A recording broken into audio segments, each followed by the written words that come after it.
Haryana BJP अध्यक्ष के चुनाव की कवायद तेज। बीजेपी महामंत्री बीएल संतोष की चंडीगढ़ में सीएम नाथ सिंह सैनी और प्रदेश अध्यक्ष मोहनलाल बडौली के साथ बैठक। नए प्रदेश बीजेपी अध्यक्ष के चयन को लेकर होगा मंथन। लाडवा में सीएम सैनी की कार्यकर्ताओं संग बैठक। सक्रिय कार्यकर्ता सम्मेलन के तहत कार्यक्रम में कार्यकर्ताओं में भरा जोश। सांसद नवीन जिंदल भी रहे मौजूद। भिवानी मेडिकल कॉलेज का उद्घाटन करेंगे पीएम मोदी। 14 अप्रैल को हिसार एयरपोर्ट और यमुनानगर थर्मल प्लांट की सौगात के अलावा भिवानी मेडिकल कॉलेज का करेंगे वर्चुअली उद्घाटन। ओलंपियन विनेश फोगाट ने प्लॉट और नौकरी को छोड़कर 4 करोड़ के कैश अवार्ड का चुना विकल्प। सरकार को भेजा अपना सहमति पत्र। बढ़ सकती है सिंगर मासूम शर्मा की मुश्किलें। पंजाब यूनिवर्सिटी में शो के दौरान गन कल्चर को बढ़ावा देने का आरोप। हाई कोर्ट में दाखिल हुई याचिका। डीजीपी और यूनिवर्सिटी के डीन से मांगा जवाब। देह व्यापार के लिए ग्राहक तलाश रही युवतियों पर पुलिस की रेड। गुरुग्राम के एमजी रोड पर मची अफरा तफरी। पुलिस ने 23 युवतियों को चेतावनी देकर छोड़ा। बहादुरगढ़ की अवैध पीवीसी मार्केट में भीषण आग। लाखों का सामान जलकर खाक। देर रात लगी आग पर अभी तक भी नहीं पाया जा सका काबू।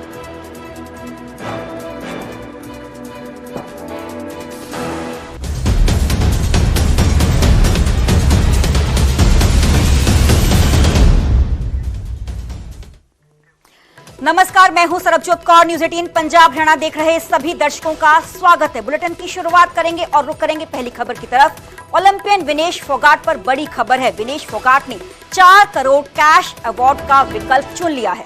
हरियाणा सरकार ने विनेश को दरअसल 3 ऑप्शंस दिए थे। प्लॉट, कैश या नौकरी का विकल्प उनको दिया गया था। विनेश फोगाट ने खेल विभाग को अपना सहमति पत्र भी भेज दिया है। ओलंपिक में अवार्ड से चूकने के बावजूद इनाम का ऐलान हरियाणा गवर्नमेंट की तरफ से किया गया था। हरियाणा सरकार ने सम्मान इनाम देने की घोषणा की थी और अब विनेश फोगाट ने 4 करोड़ कैश अवार्ड का विकल्प ऑप्शन चुन लिया है। हरियाणा सरकार की तरफ से, हरियाणा गवर्नमेंट की तरफ से विनेश फोगाट को 3 ऑप्शंस दी गई थी। प्लॉट, कैश या नौकरी का ऑफर विनेश फोगाट को दिया गया था। मेरे साथ मेरे सहयोगी अंकित दुदानी फोन लाइन पे जुड़े हुए हैं। अंकित, विकल्प कैश का विनेश फोगाट की तरफ से चुन लिया गया है।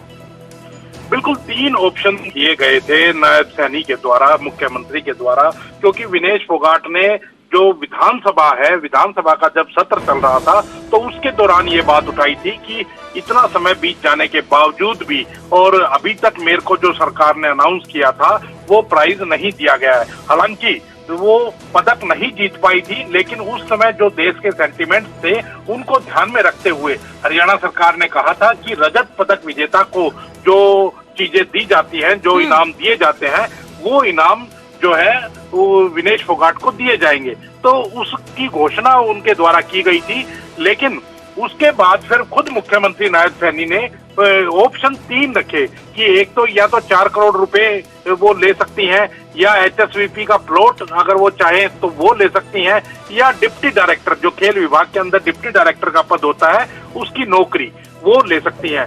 तो इन 3 पदों के लिए ऑफर किया, 3 चीजों के लिए ऑफर किया था कि इन 3 चीजों में से जो भी एक चीज वो चाहे वो ले सकती है, क्योंकि अब वो विधायक बन चुकी हैं, कांग्रेस की विधायक हैं, तो इसलिए इन तीनों में से एक ऑप्शन चुन ले। तो अब जो ऑप्शन जो चुना है वो 4 करोड़ रुपए कैश का ऑप्शन विनेश फोगाट के द्वारा चुना गया है। विनेश फोगाट के जो पति हैं सोमवीर राठी, वो कल खेल विभाग के अंदर वो कंसेंट लेटर दे करके आए हैं। और हालांकि जो खेल मंत्री हैं गौरव गौतम, उनका अभी ये कहना है कि उनके पास अभी फाइल नहीं आई है। खेल विभाग जब फाइल पुटअप करेगा और उनके पास जब फाइल आएगी तो उसके बाद ही कोई फैसला हो पाएगा। तो कहीं ना कहीं वो जब फाइल खेल मंत्री के पास अब आएगी तो उसके बाद, क्योंकि सरकार ने ही ऑप्शन दिए थे, तो सरकार फैसला लेती हुई नजर आएगी। लेकिन जो 3 ऑप्शन जो दिए गए थे उनमें से जो ऑप्शन है वो चुन लिया है विनेश फोगाट, जो कि अब कांग्रेस की विधायक है। जी बहुत बहुत शुक्रिया अंकित, हमें पूरी जानकारी देने के लिए। तो विनेश फोगाट ने 4 करोड़ कैश अवार्ड का विकल्प चुन लिया है। इस दौरान उनकी तरफ से कंसेंट लेटर खेल विभाग को भी दे दिया गया है।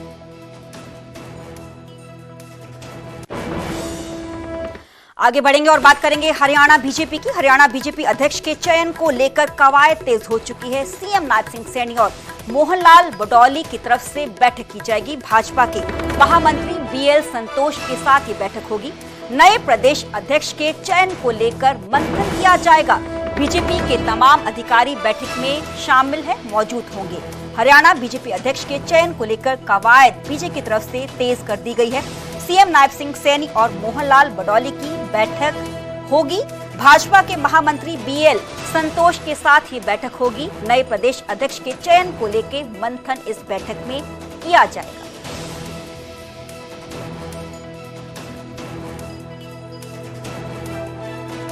हरियाणा बीजेपी अध्यक्ष के चयन को लेकर कवायद तेज हो चुकी है। सीएम नायब सिंह सैनी और मोहनलाल बडौली की तरफ से बैठक की जाएगी। भाजपा के महामंत्री बीएल संतोष भी इस मीटिंग में मौजूद रहेंगे।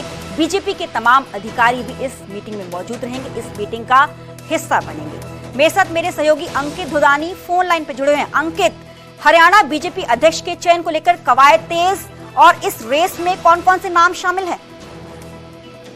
बिल्कुल, हरियाणा बीजेपी अध्यक्ष के पद को लेकर के कवायद पहले से ही तेज हो रखी है और अब 14 तारीख के बाद 14 तारीख को, क्योंकि पीएम विजिट है और प्रधानमंत्री नरेंद्र मोदी हरियाणा आ रहे हैं, 2 रैली हरियाणा के अंदर है, तो उसके बाद नया प्रदेश अध्यक्ष कभी भी हरियाणा को मिल सकता है।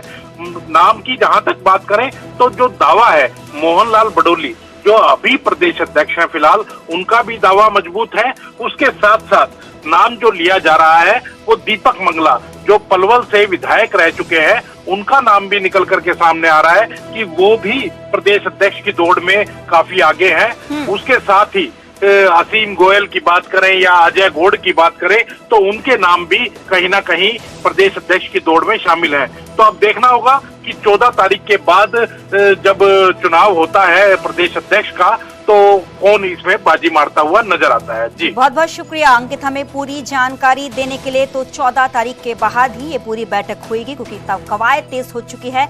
हरियाणा बीजेपी अध्यक्ष के चयन को लेकर हाल ही में कुछ दिन बाद सीएम नायब सिंह सैनी की अध्यक्षता में ये बैठक होगी।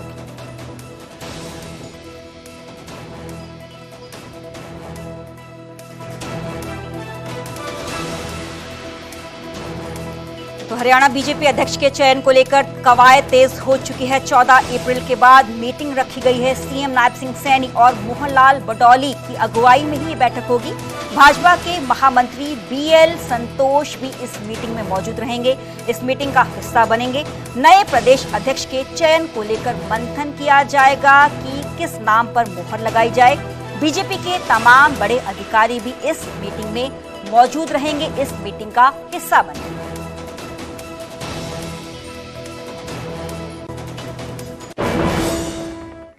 आगे बढ़ेंगे और बात करेंगे कुरुक्षेत्र की। बीजेपी सक्रिय सदस्यता अभियान सम्मेलन का आयोजन किया गया। लाडवा के निजी पैलेस में बीजेपी के कई सदस्य जुटे। सीएम नायब सिंह सैनी ने कार्यक्रम का शुभारंभ किया।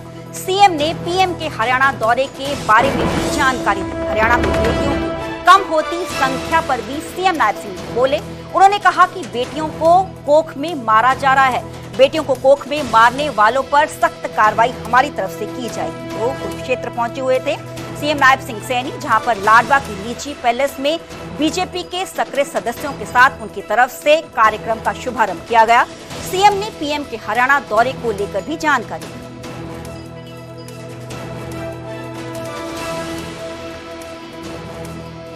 विधानसभा के हमारे सभी जो सक्रिय कार्यकर्ता थे, अभी क्योंकि पार्टी का मेंबरशिप का पर्व चल रहा था, सक्रिय कार्यकर्ताओं का सम्मेलन, उसमें पार्टी का विचार, पार्टी की नीति और पार्टी ने क्या क्या किस समय से संघर्ष करके आज पार्टी इस मुकाम के ऊपर पहुंची है, ये कार्यकर्ताओं की पार्टी है। सेक्शन 100 आप 2014 का देखिए, आप किस प्रकार की बातें कर रहे हैं, अरे किस प्रकार की बातें कर रहे हैं आप लोग।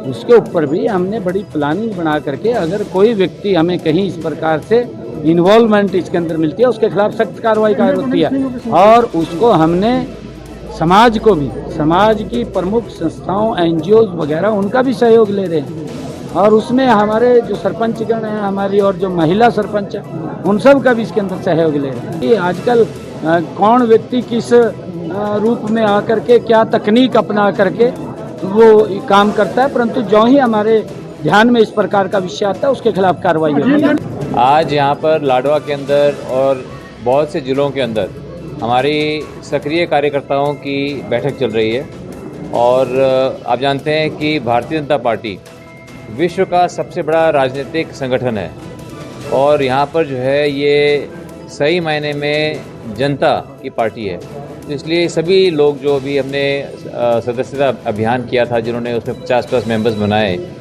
वो सक्रिय मेंबर्स आज सब यहाँ पर आए हुए हैं और हम सब तैयारी करने में लगे हैं। अभी 14 तारीख को माननीय प्रधानमंत्री जी आ रहे हैं यमुनानगर में और 14 तारीख को डॉक्टर भीमराव अंबेडकर जो हमारे संविधान के निर्माता हैं उनकी जयंती होती है और उनकी जयंती के उपलक्ष्य में हरियाणा को वो 2 सौगात देकर जा रहे हैं। एक तो हिसार के अंदर महाराजा अग्रसेन इंटरनेशनल एयरपोर्ट उसका लोकार्पण करेंगे और यमुनानगर के अंदर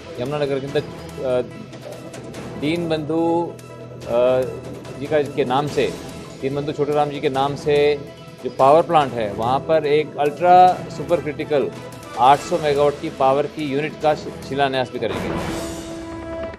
हरियाणा बीजेपी अध्यक्ष के चयन को लेकर कवायद तेज हो चुकी है। सीएम नायब सिंह सैनी और मोहनलाल बडौली की तरफ से बैठक की जाएगी। भाजपा के महामंत्री बीएल संतोष भी इस बैठक में मौजूद रहेंगे।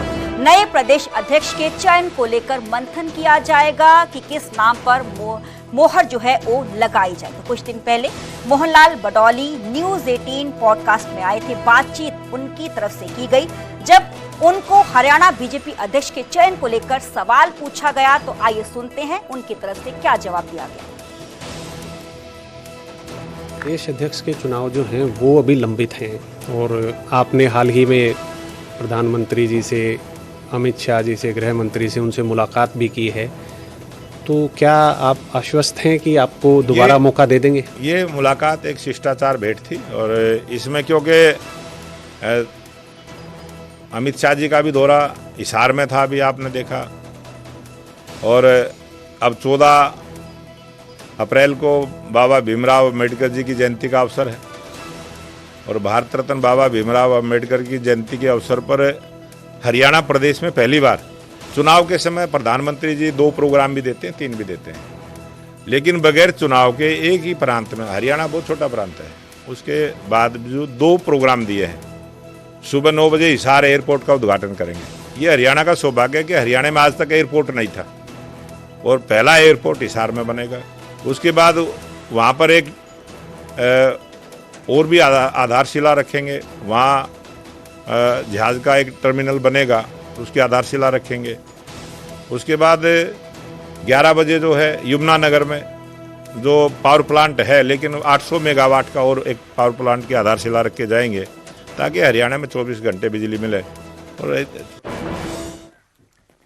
आगे बढ़ेंगे, रुक करेंगे अगली खबर का। एआई ने जारी की है हिसार हवाई अड्डे की तस्वीरें। शंख के आकार जैसा हवाई अड्डे का टर्मिनल बनाया गया है। अंतर्राष्ट्रीय स्तर का महाराजा अग्रसेन हवाई अड्डा बनेगा। तो हरियाणा में हवाई सेवाओं को मजबूती मिलेगी, एएआई की तरफ से ये बात कही गई। हिसार हवाई अड्डे के विस्तार से हरियाणा एविएशन हब जो है वो बनेगा, क्योंकि 14 अप्रैल को ही पीएम नरेंद्र मोदी यहां आएंगे और उनकी तरफ से ही इस हवाई अड्डे का उद्घाटन किया जाएगा। अंतर्राष्ट्रीय स्तर का महाराजा अग्रसेन हवाई अड्डा बनेगा। एएआई की तरफ से ये तस्वीरें जारी की गई।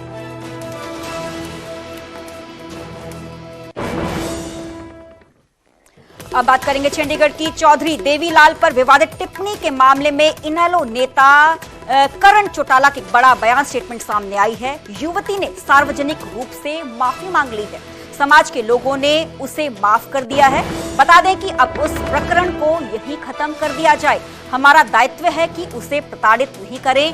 हमें संयम और विवेक का परिचय देना चाहिए। तो चौधरी देवीलाल पर विवादित टिप्पणी एक महिला की तरफ से की गई थी। इनेलो नेता करण चौटाला का इस दौरान एक बड़ा बयान स्टेटमेंट सामने आई है। करण चौटाला ने कहा कि युवती ने सार्वजनिक रूप से यानी कि पब्लिकली माफी मांग ली है। समाज के लोगों ने उसे माफ भी कर दिया है। अब उस प्रकरण को यहीं खत्म कर दिया जाए। पानीपत के अंदर चौधरी देवीलाल जी की मूर्ति के आगे एक युवती ने एक वीडियो बनाई थी जो कि बहुत ज्यादा सोशल मीडिया पे वायरल हुई है, और उस वीडियो के लिए उस बच्ची ने माफी भी मांगी है। केवल मात्र परिवार से और पार्टी से नहीं, पूरे समाज से माफी मांगी है, और हम उसकी माफी को स्वीकार भी करते हैं। और हमारी तरफ से उस बच्ची के खिलाफ कोई कंप्लेंट नहीं है। और कुछ लोग इंडियन नेशनल लोकल पार्टी का नाम लेकर के उसको पीड़ित करने की कोशिश कर रहे हैं। तो मेरा आप सबसे निवेदन है कि जब समाज ने, पार्टी ने, परिवार ने उसकी माफी को स्वीकार कर लिया तो उसको नाजायज ना पीड़ित किया जाए और उस बच्ची को माफ किया जाए। दरअसल पानीपत की रहने वाली युवती ने ताऊ देवीलाल के खिलाफ अपमानजनक टिप्पणियां की, जिसे लेकर हरियाणा में जबरदस्त प्रतिक्रिया हुई, जिसके बाद युवती ने माफी मांग ली। आपको सुनाते हैं युवती के पहले और बाद का बयान।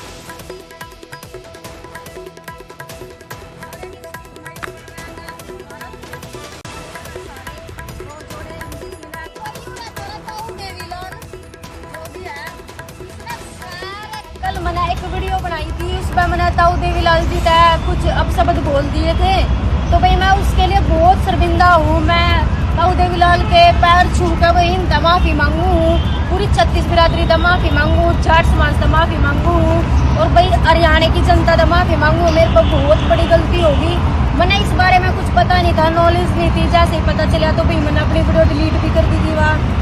तो आगे मेरी तरफ का ऐसी कोई वीडियो नहीं आएगी। मैंने बहुत महसूस हो रही है ये बात, और भाई मैं फिर दोबारा था एक बार और माफी मांगू आप सभी तभी मैंने माफ कर दो, अपनी बेटी समझ कर, बहन समझ कर।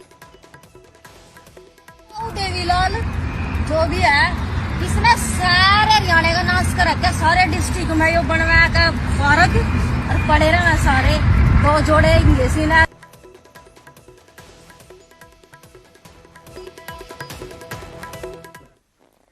आगे बढ़ेंगे और बात करेंगे सिंगर मासूम शर्मा दी। सिंगर मासूम शर्मा की मुश्किलें और बढ़ गई हैं, क्योंकि गन कल्चर को बढ़ावा देने के इल्जाम मासूम शर्मा पर लगे हैं। पंजाब यूनिवर्सिटी में गन कल्चर को बढ़ावा इनकी तरफ से दिया गया है, ये इल्जाम लगे हैं। मामले में हाईकोर्ट में एक याचिका पिटीशन दाखिल की गई है। हाईकोर्ट ने डीजीपी और पंजाब यूनिवर्सिटी के डीन से जवाब भी मांगा है। दरअसल वकील यतिन मेहता ने दाखिल की है अवमानना याचिका। याचिका में आरोप है कि इस शो में हथियारों और हिंसा को बढ़ावा देने वाले गाने गाए गए। ये सीधे तौर पर हाईकोर्ट के पुराने आदेशों की उल्लंघना करते हैं।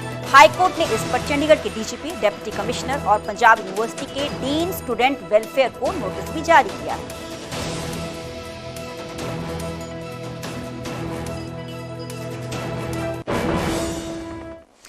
अब बात यमुनानगर की। यमुनानगर में रोडवेज के 2 इंस्पेक्टर्स की पिटाई की गई है। बिना टिकट सफर कर रहे बदमाशों ने इनको पीटा है। टिकट मांगने पर भड़के बदमाशों ने पिटाई कर दी। एक इंस्पेक्टर के शरीर पर चोट के निशान भी लगे हैं। बदमाशों ने दूसरे इंस्पेक्टर की वर्दी को फाड़ दिया। पीड़ित कर्मचारियों ने थाने में इस बाबत एक शिकायत दर्ज करवाई है। यमुनानगर के कन्हैया साहब चौक के पास बदमाशों की गुंडागर्दी देखने को मिली। हरियाणा रोडवेज के इंस्पेक्टर के साथ बदमाशों ने न सिर्फ हाथापाई की, बल्कि उनको जमकर पीटा भी। यहां तक कि एक इंस्पेक्टर की वर्दी भी फाड़ दी गई। दरअसल हरियाणा रोडवेज के इंस्पेक्टर बस में टिकट चेकिंग कर रहे थे, जहां 2-3 युवक बिना टिकट के थे। इस पर इंस्पेक्टर ने उनसे 10 गुना किराया मांगा। इस पर बदमाश तैश में आ गए। उन्होंने कुछ देर बाद 4-5 युवकों को मौके पर बुला लिया और रोडवेज के 2 इंस्पेक्टर्स के साथ मारपीट शुरू कर दी।